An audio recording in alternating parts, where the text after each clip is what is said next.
Two guys of Minnesota sports flowing in their veins. Mackie and Judd on SKOR North and SKORNorth.com. Mackie and Judd bonus scoop time. Yes, that's right. We didn't get him on Tuesday, but we get him today, second consecutive day after he lit the Twitterverse on fire yesterday with his hot reporting from the Combine with the Vikings, what's going on in Indianapolis.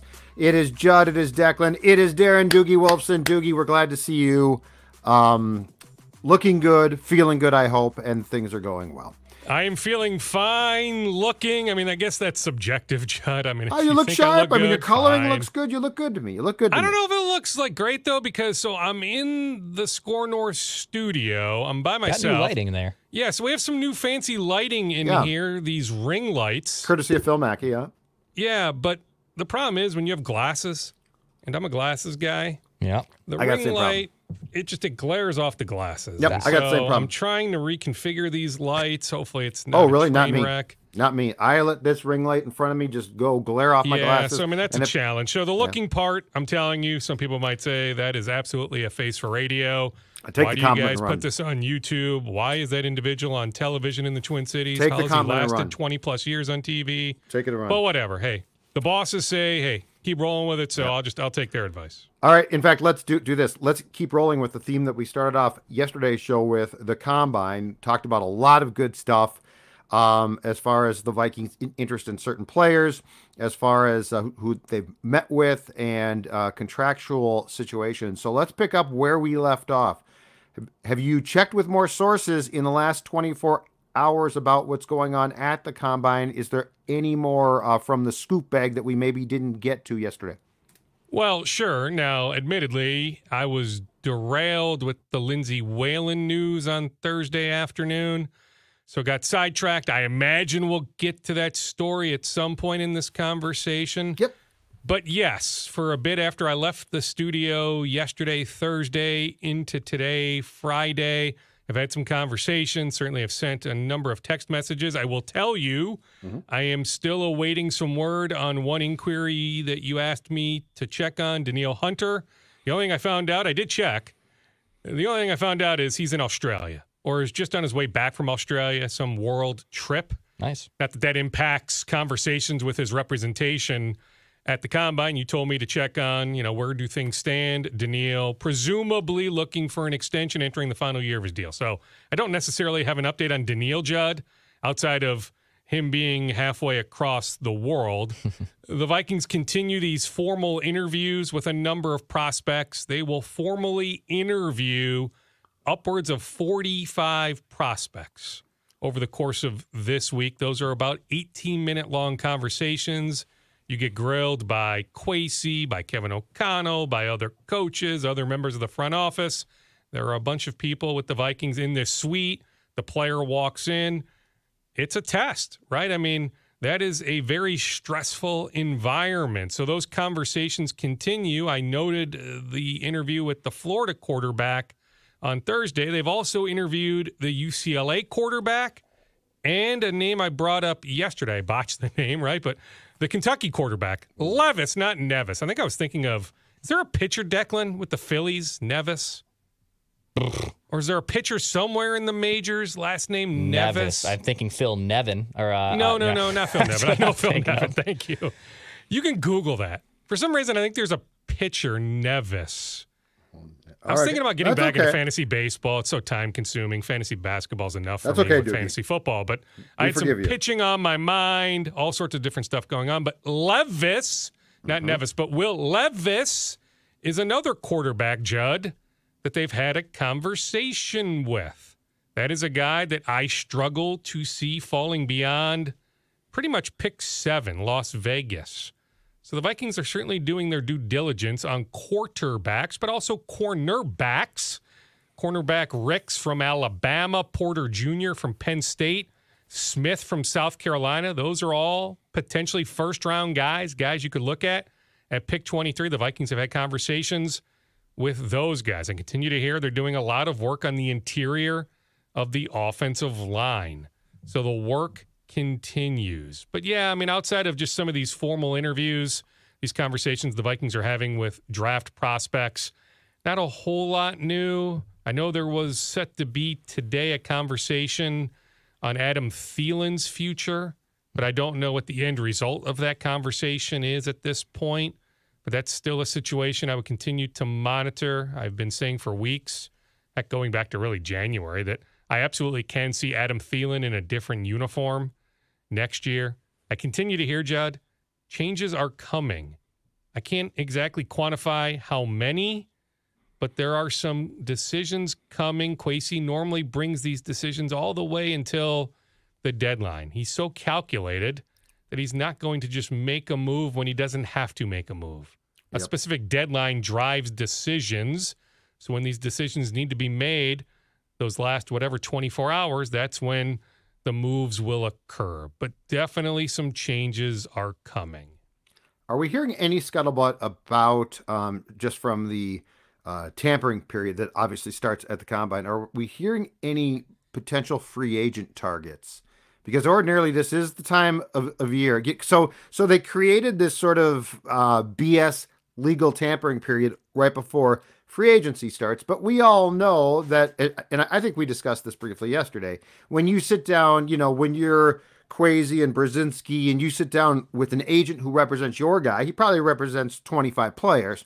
And so you might say, hey, your other guy plays for the Cardinals. I sort of like him too. Are we hearing any scuttlebutt there yet? Because I got to think that that's going to, if it's not out, start to get out pretty soon here. Well, some general type stuff, not specific player related, but like on the running back market, I've heard, okay, Detroit wants to bring back Jamal Williams, but if they can't bring back Jamal, think about maybe some secondary type running back, somebody that can complement DeAndre Swift. That Jacksonville potentially is in the market for a running back. Denver is looking for a running back. Atlanta is looking for a running back. So more stuff along those lines. I have brought up the names of McGovern, center, and Edmonds, linebacker. I brought those up last week, so I guess I would continue to maybe keep an eye on those two names. But I also know there is some genuine interest in re-signing Garrett Bradbury. So it comes down to the price point. Like, I think there is, breaking point, right? Like, if Bradbury is able to get $9 to $10 to $11 million a year elsewhere, like, I don't think the Vikings are going that high, right? So they have this specific price point. If they can get Garrett back at that number, okay. Maybe there can be a reunion, but, they need to have a contingency plan in place. So McGovern, now, hey, one could argue McGovern is maybe a better player than Bradbury. So, maybe a little bit older. Now maybe he is, right? But, that money might exceed what Garrett can get. But McGovern and Edmonds would be two. And, I get all the other guys that are out there. I mean, the Commanders just let go a cornerback, right? McCain, that's got some history with Brian Flores, right? So, that's where it's confusing too, I think, for a lot of people. Heck, sometimes I get lost in the shuffle of, like, Carr, the quarterback. He could sign with a team today, right? If you've been released already, correct, you can sign with a team today. So that's not tampering. Like, those are legitimate conversations. So that's where it gets sticky. But, I understand the connections with, the Pittsburgh cornerback that Flores was with last year, right? So, I mean, we can connect some logical dots, but Edmonds and McGovern are two names that I certainly have heard. Interesting stuff. On to Wolves. Let's start with this one. Karl-Anthony Towns, before we flipped on the mics, you had an interesting note about Towns, because I think there is a curiosity now. Is he going to get back before the season ends? Because believe it or not, the clock is ticking. Like, there's not a ton of time left here. He's been out since late November? So what's the next move there? And what have you heard about what Karl is doing off the court to try and get back?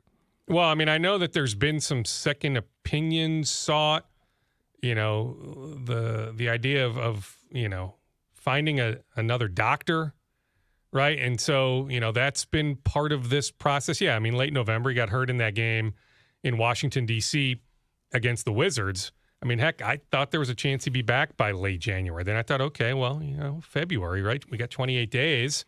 Now we're into March, and he hasn't practiced with the team yet. He's been training for a while. He's been doing stuff on the court for many weeks. He's been boxing off the court. He's been on many trips. weeks. He's been on trips now, Yeah. but he hasn't participated in a full practice. So normally you would do that for a weekish before you would return to game action. So at this point, we're looking at best, mid-March. It would be nice if they were a bit more transparent. You see the Golden State Warriors putting out these updates about Steph Curry, the Lakers on LeBron James, the Wolves, crickets. Do know this, that Cat certainly has a big say in when he returns. And I get it. There's some fear factor there that I don't want my Achilles to burst. I don't want this to be a Kevin Durant situation. I need to take this situation, incredibly seriously. Like, I can't rush back. Like, it's okay to be uber conservative, right? And so, there's people in Cat's ear, suggesting that route. And I get it. I'm not knocking him for that. I just think it would be helpful if there was more transparency, that the silence from the Wolves, like, it doesn't add up to me. But, I know there's a lot of factors in play, including some people that don't even work with the team. Hey, Dukes, I didn't ask you this at the time, but you brought this up, and it's occurred to me since then. So Cat came out at some point in the last, I don't know, month plus, and basically revealed the exact grade of the strain or of the injury. Did that cause any problems, since it was clear that the Wolves had sort of fudged on that? Like the Wolves didn't give you... They told you what was wrong, but they didn't tell you how wrong it was. And Cat, and I don't blame him, probably got frustrated. He's like, I'm getting crapped on here. I'm really hurt. Did that cause some friction? Because, like, the more I thought about that, that's a pretty bold move. And I'm not even blaming the player, but it's a pretty bold move to say, I'm going to give you the injury update that's accurate because the team has failed to do so. Yeah, I mean, I understand the question, Jed. I wouldn't necessarily dismiss it. I just personally have not heard any scuttlebutt. Just curious too. Yep. In that regard, but I think it's a very worthy question. I think there are some questions we can ask about the medical staff there. Remember, Jordan McLaughlin, not a grade 3, but calf strain. Yep. There was more there than they revealed in terms of his recovery. Taurean Prince was sidelined with that shoulder issue way longer than he ever initially thought. So, I don't have all the answers. I'm just saying these are legit questions to ask about the overall medical/training staff there with the Wolves, how they are handling some of these injury rehabs. And, that might feed into, okay, Cat, his camp saying, yeah, we absolutely need a second doctor, a second opinion. And so that is absolutely part of this process. And to be clear, the second opinion has not taken place yet. Well, I don't know. I just, okay. In fact, I think it has. Okay. I mean, at this late date, this many months now into the injury, yeah. I mean, I'm pretty sure, I don't know 100% yet, but I'm pretty sure that that's already taken place. More Wolves? Yeah. So Anthony Edwards' main agent, Omar Wilkes, left Clutch Sports this week for a position with Fanatics.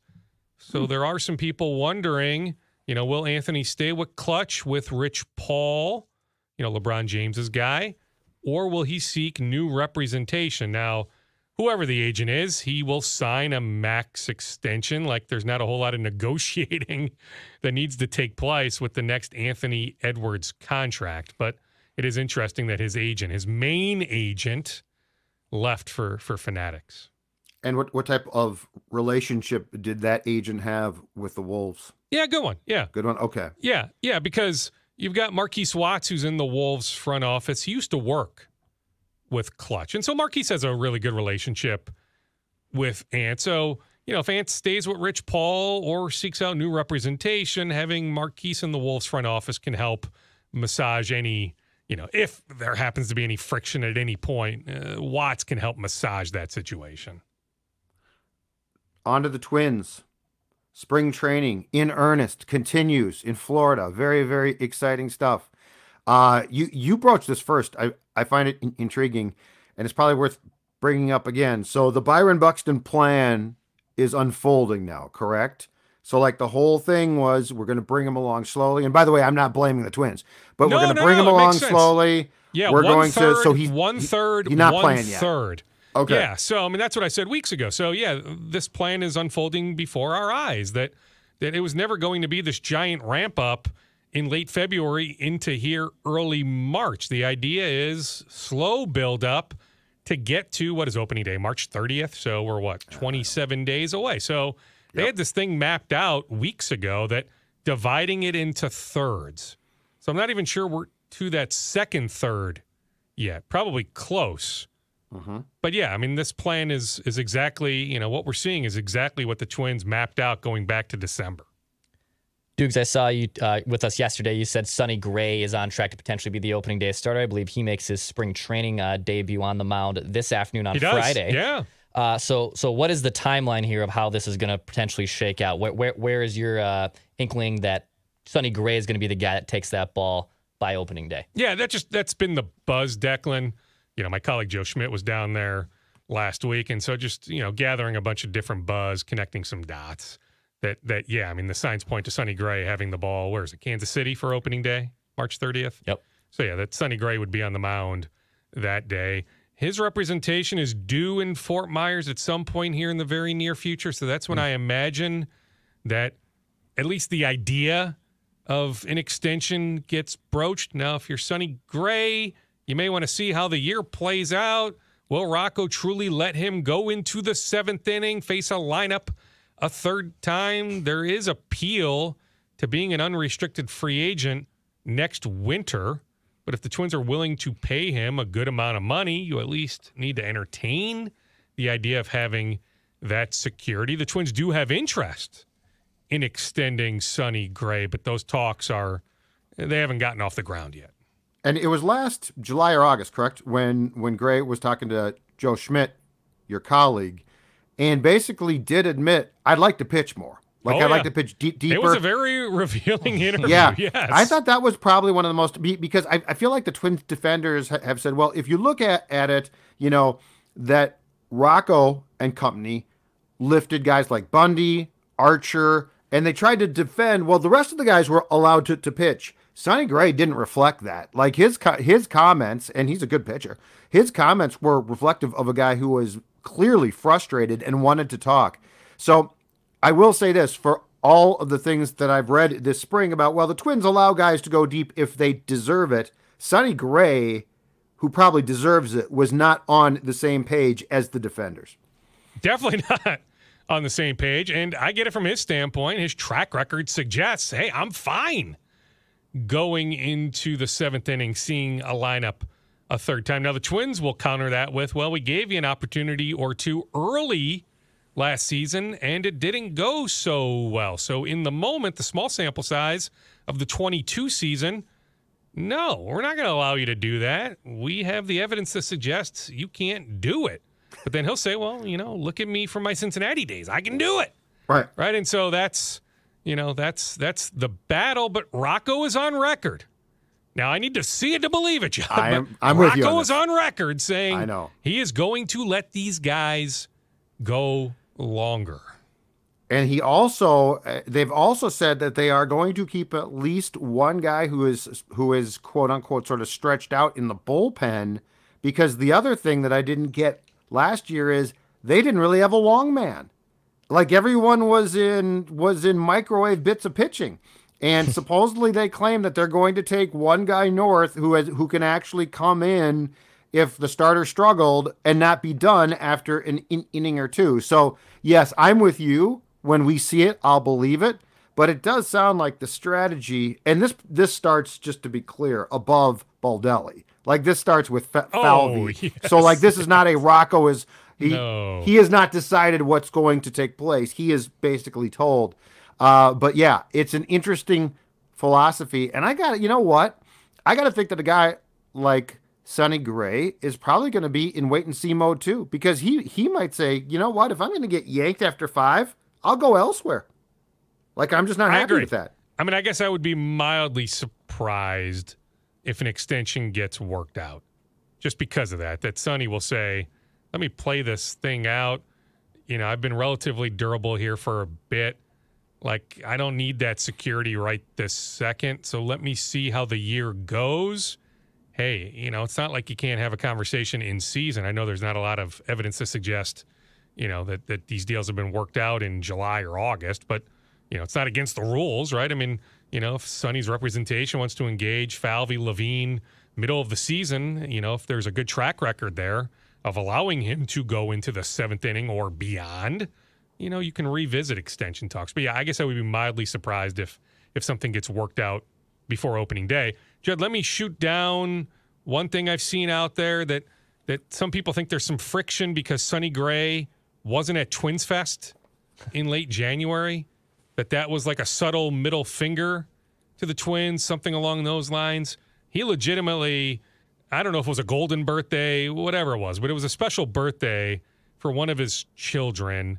And so they had pre-planned a pretty large party going back a bit. And so he was committed to that. So, like, my understanding is it's not like Sonny said, I'm not coming up to Minneapolis from Tennessee in late January because I'm mad at you guys. No, I mean, he had a legit reason to not be there in late January. Dex, go ahead.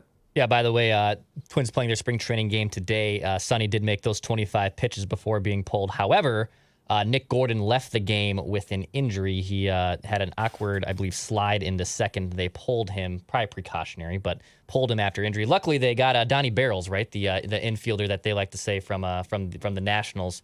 Was with the Nationals, I believe, last time. So a nice little Reds. depth infielder. Yeah, Reds, Solano. Yeah. Nationals before that. So there is some depth there, but something to monitor, too, as we get closer. If ever in doubt, Declan, just guess Reds. Just guess Reds. That's all the Twins go after. They Like, poach if you're going to pull Reds. guys from any organization, it may as well be the Cincinnati Reds. I like it. Yeah. So, yeah, because in addition to the news that Dex just read about Nick Gordon, Gilberto Celestino suffered a hand injury. It sounds I don't even know if he was going to make the opening day 6 to 8 weeks, roster. but yeah, it sounds like I mean, there's an option there still. So he's probably going to St. Paul. It sounded like, but now I think he's out 6 to 8 weeks. He is. Yeah. Taylor is going to be the center fielder when Buxton can't play there. Yeah, and then you got Jose Miranda bailing from the World Baseball Classic that ramps up here in the next handful of days. Next week, he's out for Team Puerto Rico. Yeah, Correa bailed. Love it. And trust me, the Twins are not upset about that. But yeah, just with the timing of the second child, due on some date next weekend, March 10th, March 11th, you know March what? 12th. Great timing. I love it. No, the Twins were plenty happy there. And with Miranda, like I can tell you, like when Miranda was up here for Twins Fest, he was up here for the Diamond Awards. Like he was gushing about this opportunity to represent Team Puerto Rico. So I think there's some genuine sadness there that can't happen, but you're just not going to risk it, right? Like there's just no reason to risk it. Plus, he's young enough. He can play in the next World Baseball Classic. You know exactly how I feel about this. You're about to embark on a 162-game season in which you are well paid, and now you're going to go play in a highly competitive World Series-like tournament? No. I mean, if you have a hangnail, I want you out of that damn thing. Correct. I checked again on Brad Hand.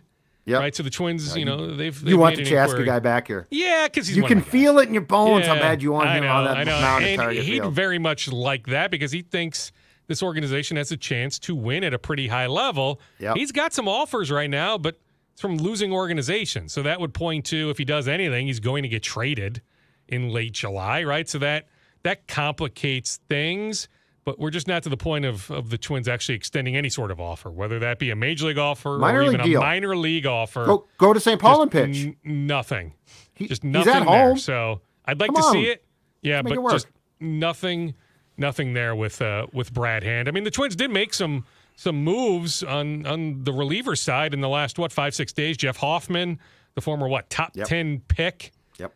They add him on a minor league deal. They claim Dennis Santana off waivers, so you add those two guys to the mix. So, I figured some move would take place at some point, but at this point, you add those two guys, they're going to give those two guys a look here the next few weeks. I just don't know if another move is happening anytime real soon.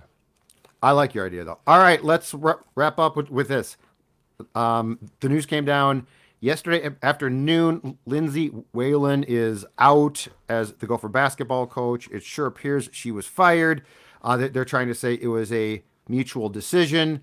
I heard you at the press conference try and ask a very good question of Mark Coyle, which is, I think, to paraphrase, I believe that there has never been a male coach of the women's team.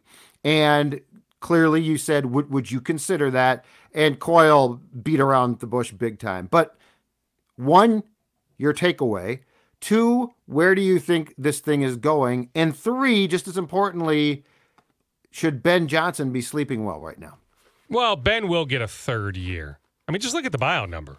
It's millions upon millions of dollars. They are not buying out for the future. Ben Johnson. Now, the pressure ramps up considerably in year 3. But, I'm just telling you, all signs point to Ben getting a third year. Okay. On Lindsay, the bottom line is when you don't win in 5 years, a move is inevitable. Like the bottom line of Whalen being out, like it makes sense. Now, me personally, I would have given her a 6th year, with this young core in place just to see how next year plays out. But, a former Florida AD once upon a time said, what will happen eventually should happen immediately.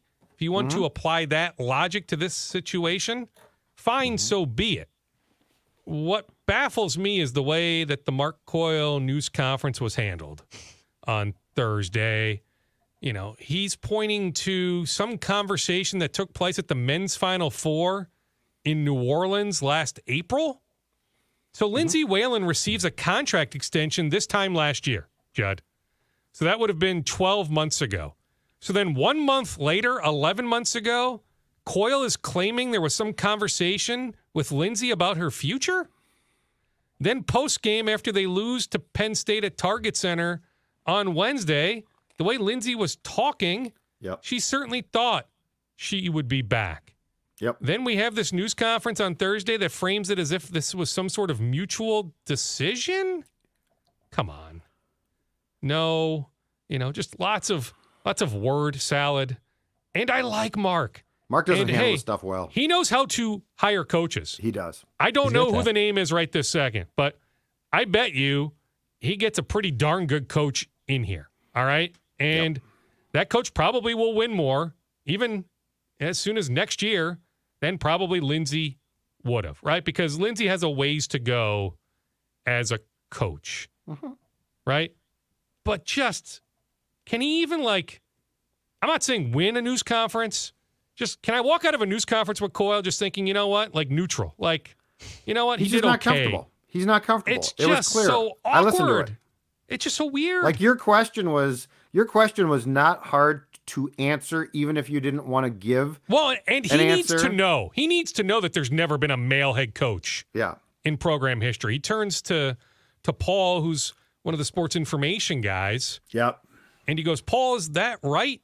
And the only reason I didn't know for sure, I was looking at the history of names of coaches. There was one name that it could be a male name, right? And I didn't have time to go to the Wikipedia or the Google for images, right? Because it was in the moment. Declan to help you out. So that's why I framed my question the way I did. I think I did say I believe there's never been a male coach. I heard it. I wasn't 100% sure based on one name that could be a male or a female. But he needs to know that there's never been a male coach in program history. And oh, by the way, Judd, there is pressure to hire a female.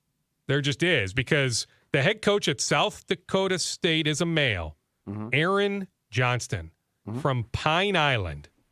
The Jackrabbits are 18-0 in the Summit League this year. He's won multiple Summit League regular seasons. He's won multiple Summit League tournaments. He's been to a Sweet 16.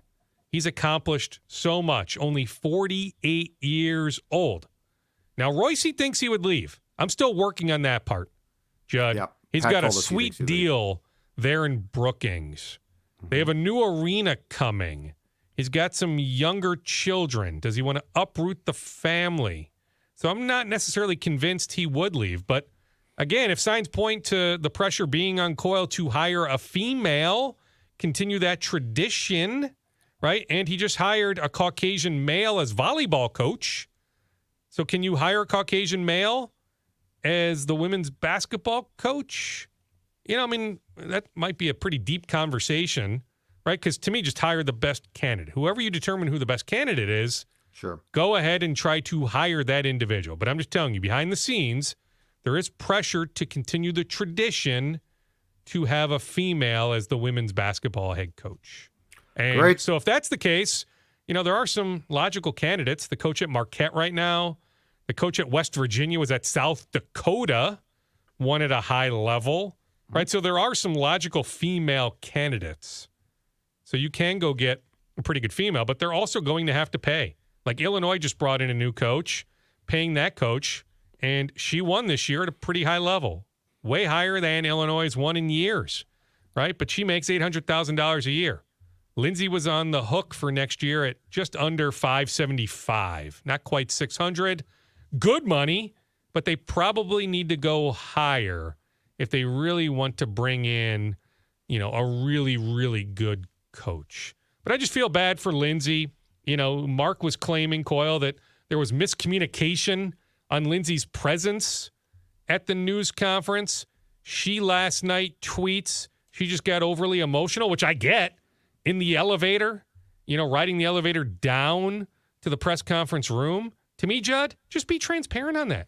Say, Lindsay had every intention of being here. Yeah, that is weird. I agree. But she broke down. She got overly emotional. She will talk to you at some point. But right this second, it just can't take place. Instead of claiming that she was still meeting with her staff and there was a miscommunication. No, there wasn't a miscommunication. Right.